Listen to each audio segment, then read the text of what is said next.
Living in extreme poverty is on the rise in sub-Saharan Africa.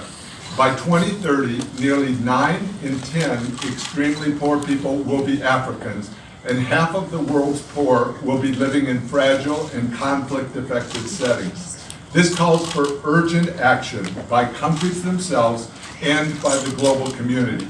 Fortunately, the World Bank Group is financially strong, and with the capital package, which was agreed to a year ago at the spring meetings and which I was proud to support, the organization is becoming even more responsive, efficient, and effective. This week at the World Bank Group, we at the World Bank Group have joined the IMF in welcoming our 189 shareholders to the spring meetings. I've already begun meeting with member countries and other stakeholders to discuss the challenges ahead and to advance the broader global development agenda. I'm happy to join these important discussions. Thank you all for coming this morning. We believe that removing fossil fuel subsidies is the right way to go. If you look at our numbers from 2015, it's no less than about $5.2 trillion that are spent on fuel subsidies and the consequences thereof. And the Fiscal Affairs Department has actually identified, how much would have been saved fiscally, but also in terms of human life, if there had been the right price on carbon emission as of 2015. Numbers are quite staggering.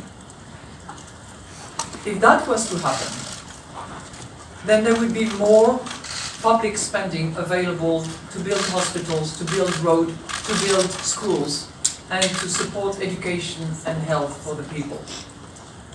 Now, how this is done is the more complicated part, because there has to be a social protection safety net that is in place so that the most exposed in the population do not take the brunt of those removal of subsidies principle.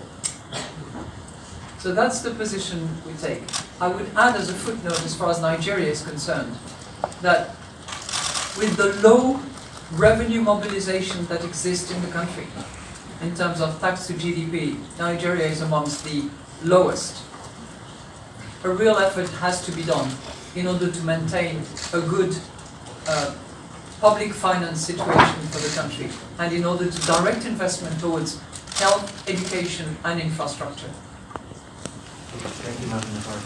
I'm going to take the Times of London.